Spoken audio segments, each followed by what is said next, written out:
gawa ni GOD, kung gaano kaganda,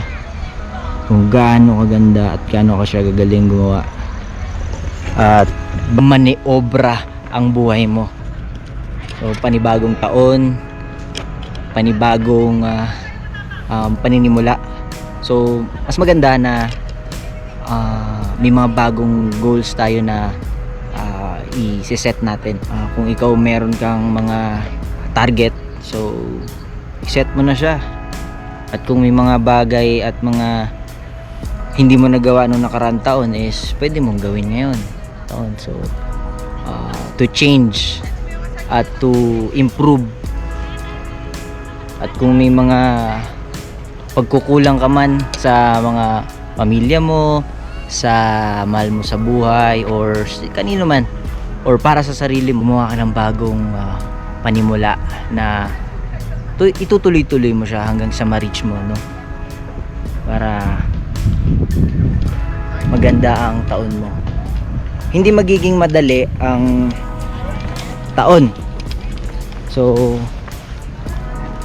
sinasalubong natin yung bagong taon ng Happy New Year para maging positive energy ang pumasok, no?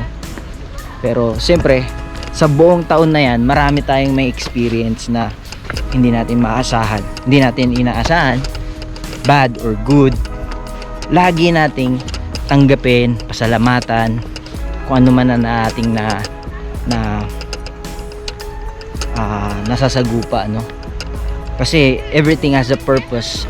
Kung ano man ang mga nangyayari ngayon, tulad nito, na-appreciate ko the moment, the time.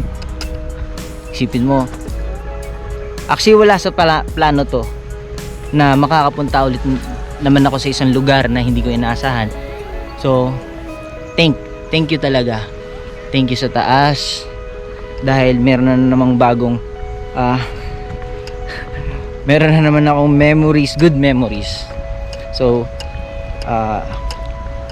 advice ko para sa inyo sa bagong taon, new start, bagong panimula, new goals, new priority para maganda yung taon natin, no? Pero huwag kang bibitaw kung ano man masagupa mo. Salubungin mo ng masaya, salubungin mo ng positibo ang lahat ng mga bagay. Tingnan mo, ang gaganda nila. Dahil everything has a purpose. Bawat movement, bawat nagagawa, bawat nangyayari, so kalooban yun na nangyayari. So depende na lang sa'yo kung paano mo siya dadalhin, kung saan patungo ang gusto mong target.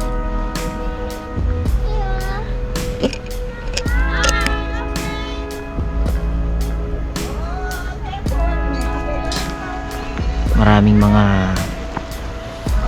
pagsubok na dumaan, pero okay lang, lumagpas din lang naman. At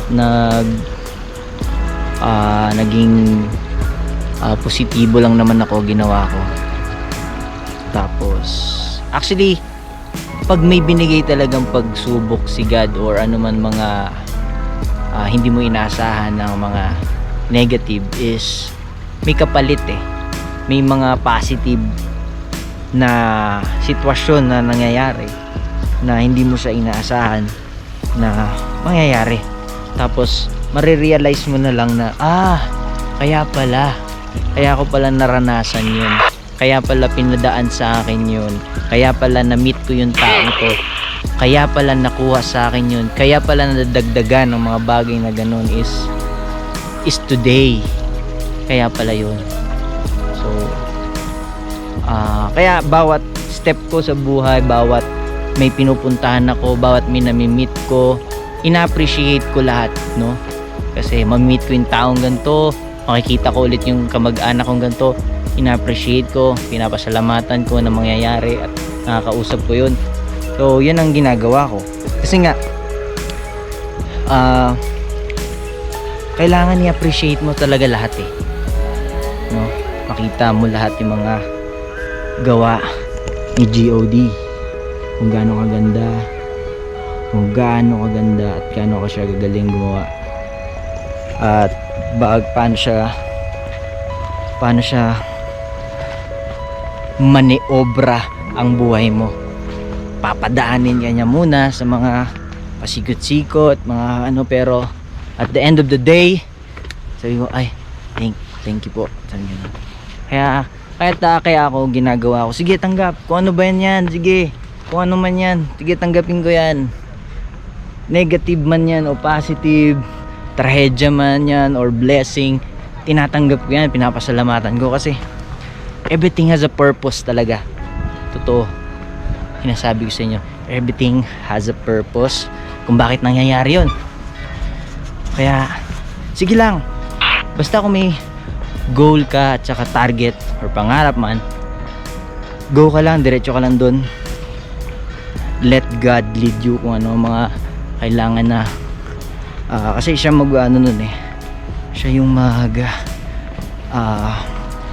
siya yung magbibigay ng guide, siya rin magbibigay ng sign kung sige kunin mo to, o sige wag mong kunin yan, wag mong daanan to, sige daanan mo to. So go ka lang, diretso ka lang. Matatalisod ka, madadapa ka, mabubunggo ka, mabubukulan ka, pero hihilom yun, gagaling yun. Makakaiwas ka na, magiging marunong ka na, magiging matalino ka na. So lahat,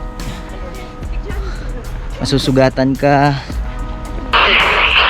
pero gagaling yun. Siya rin magpapagaling nun. So talagang basta step forward ka lang. Kung medyo hirap, pagod, medyo standby ka muna konti, pahinga ka lang, lakad ulit, forward mo naman, kayod ulit.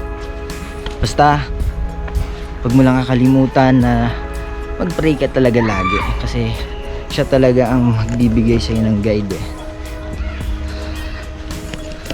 Tapos ipipresent niya sa'yo, sige dumaan ka rito, yan, daasin mo yan, diba?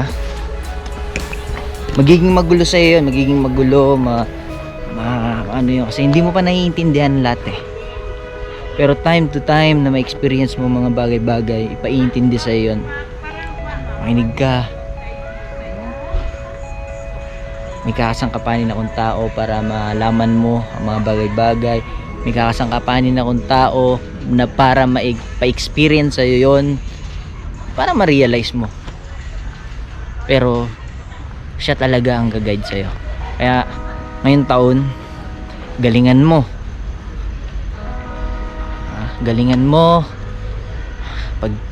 pagbutihin mo, doblehin. Kung nakaraan taon is kung mag-pray ka mga ilan lang, ngayon sagadin mo, diba? Baka tuloy-tuloy ang blessing sa'yo. Kung may pagsubok man, baka hindi pa ngayon o next year, basta handa ka lang lagi, handa ka, kasi siya bahala, no?